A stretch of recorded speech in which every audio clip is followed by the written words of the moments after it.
Good morning, everyone, and I'm very excited to be here. This is my very first POLA.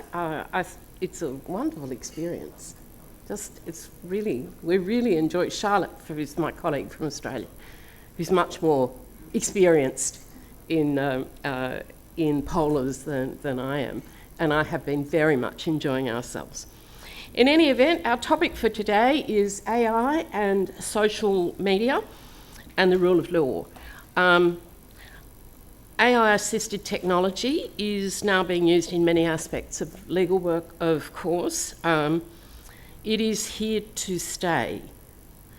I remember in about 1994, a friend of mine who was a bit tech-savvy had spent all night on her computer, and she was speaking to me and she said, "It's the internet. It's this thing called the internet.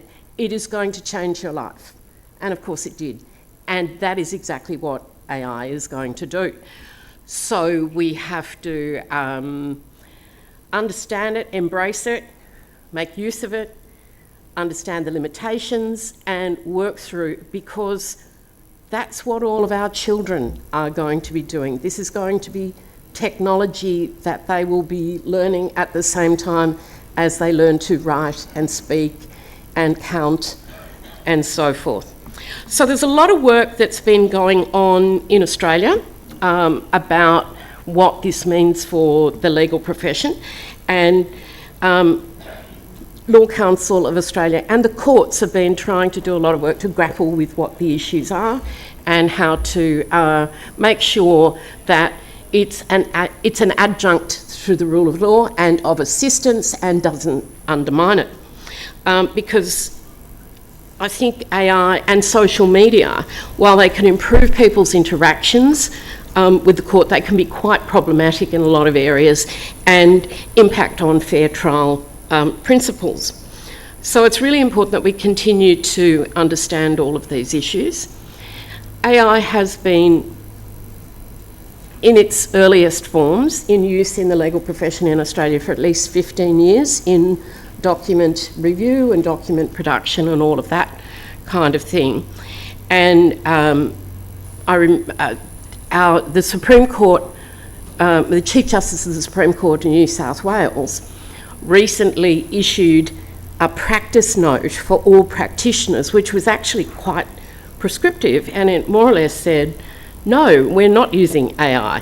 And that immediately caused a vast amount of consternation throughout the profession, because of course all of us have been using AI for e-discovery for quite some time, and nobody wants to go back to reading 5 million documents as if you could anyway. But in any event, that was changed. But over the last 18 months, I think that generative AI, which I will refer to as Gen AI, is creeping into everything. And it's being used for creating production of chronologies, summarising cases, conducting legal research, analysing witness statements and all the rest of it. But the problem, of course, is it wants to please. So there's an awful lot of hallucination that happens with AI at the moment, and of course that is something we are going to have to work through. So the judges in our federal courts have been raising, they've been raising the importance of legal practitioners, making sure that they understand that whatever it is that they're putting in front of the court is consistent with the overriding duty to the court and to the administration of justice. And you just can't say I got it from AI without understanding exactly what that means. So there's the regulation of AI is now a pretty big topic in Australia, and the federal court's recently been consulting about, well, what sort of guidelines should the court have? Because it's really important that we don't crush innovation and that we don't stop things improving, but at the same time we can't allow the court's fundamental structure and function to be undermined by it. So what we have suggested to them is that we have separate guidelines for legal practitioners, expert witnesses, self-represented litigants, the public, and the judiciary as well, because there are different considerations that apply for each of those areas of persons who participate in the justice system. We have differing views in the Law Council because, of course, we're lawyers, so of course we have differing views about how to do things, but we think probably a hybrid framework is probably best for regulation of this. So guardrails, if you like, or guidelines for certain things, but some things I think should be specifically prohibited.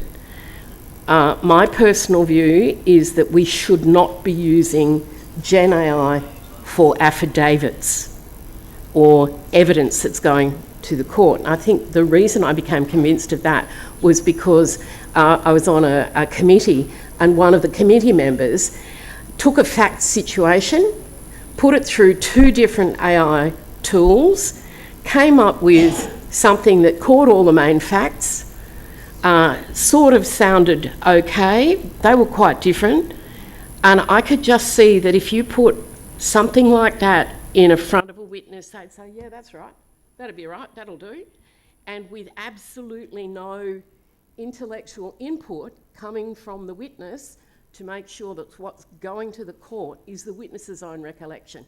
It's sort of like witness coaching on steroids, so I don't think we should be using AI in that sphere. I think that kind of hybrid approach will probably allow sufficient flexibility to enable the technology to be used appropriately. But of course it has to be underpinned by our understanding that we have overriding professional and ethical responsibilities. So it's a bit like one of when I was a very junior lawyer, I remember one of the partners saying to me in the drafting of a document, I am responsible for the placement of the very last comma in the document. And I think that's absolutely right. And it's exactly the same if you're putting evidence before a court. You have to be responsible, or submissions, you have to be responsible for every single word to make sure that it's right. So I think there's a particular challenge with AI and self-represented litigants, because with the best will in the world, they're going to use AI, it's going to have a lot of rubbish in it, it's going to waste a lot of time in court. They're not going to understand that, in fact, there's rubbish in there, and they don't have the same ethical obligations that we do, so I think particular constraints might be necessary around that. I think there needs to be very careful consideration used in relation to AI and automatic decision making by governments. We had a big scandal a few years ago, which was ultimately called the robo-debt scandal, and in the Department of Social Security what they decided to do was have an automated system that would make decisions about whether or not Social Security recipients had cheated on their claims. And they used a particular way of doing it, which turned out to be completely flawed.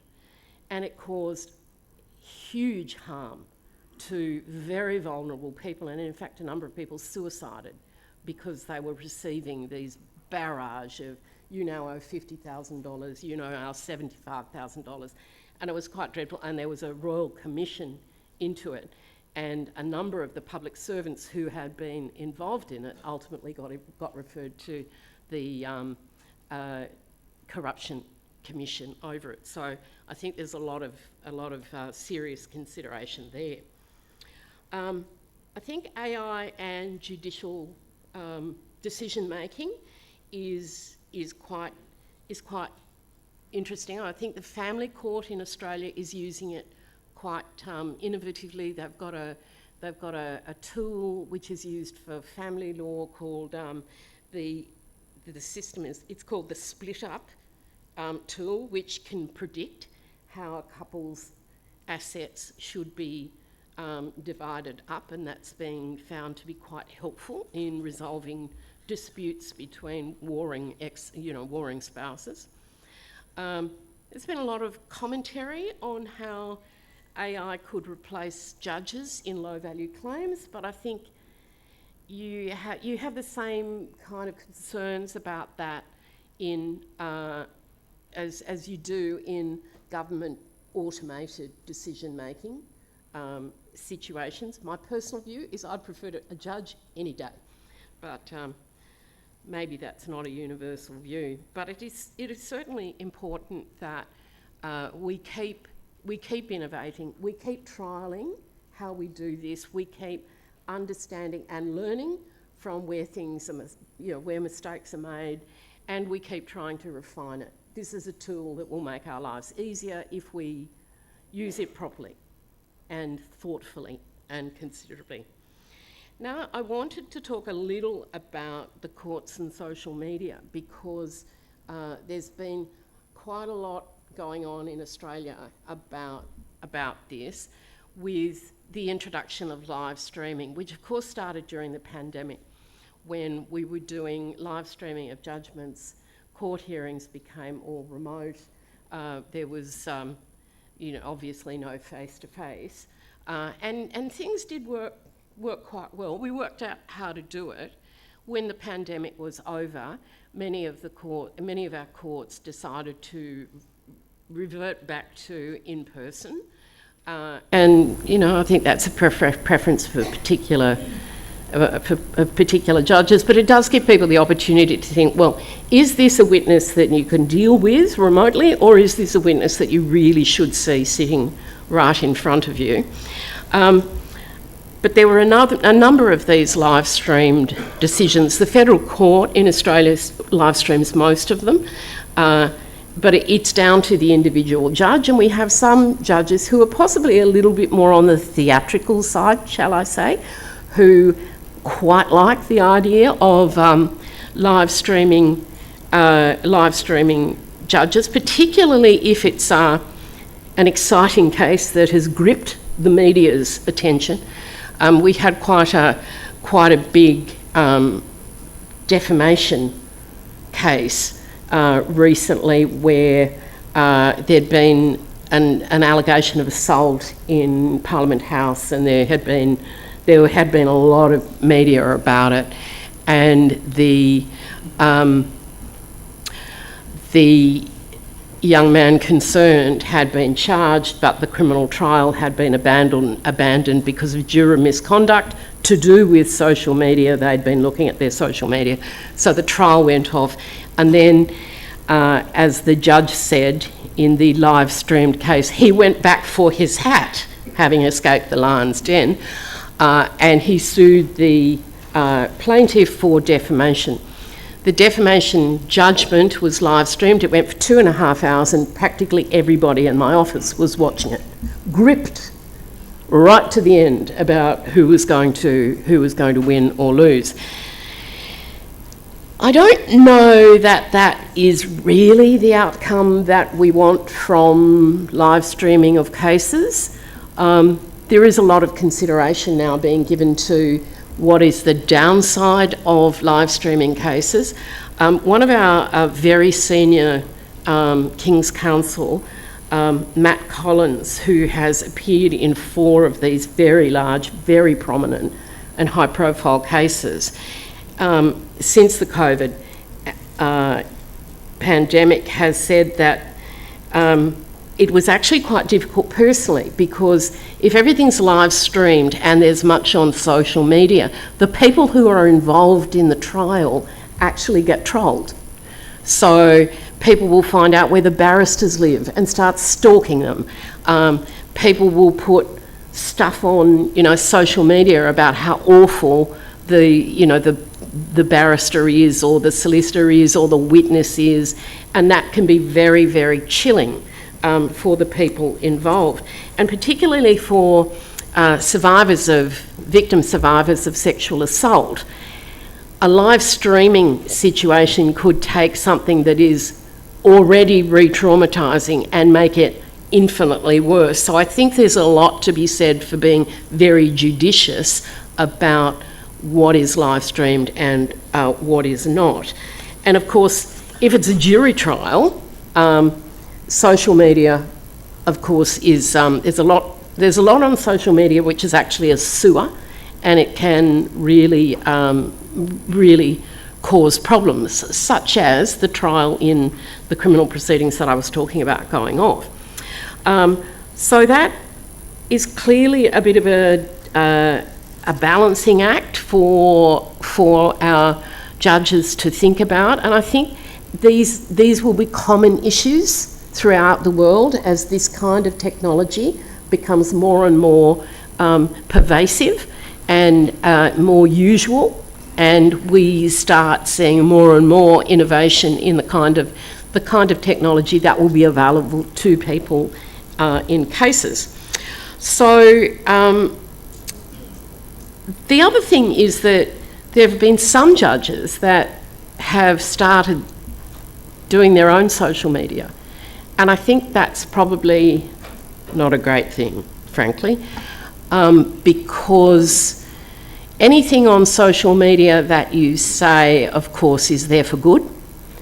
And it's a bit like, the test that we have: don't write something in a letter to the other side if you wouldn't want to see it on the front page of the national newspaper. And I think there's a little bit of that in judges using social media. So I think, sort of in conclusion, we're going to keep our work going on all of these various issues. There's a lot to think about, and a lot that we can learn from each other about how we're all dealing with these particular issues confronting ourselves. And of course, the other big issue, which I think will probably be dealt with in a later session, is if our young lawyers are using social media all the time, and they are using Gen AI to learn, how are they going to learn? How is a first and second year lawyer going to become a useful third and fourth year lawyer if they're not getting their base level skills in the first place? So that's all I wanted to say for the moment.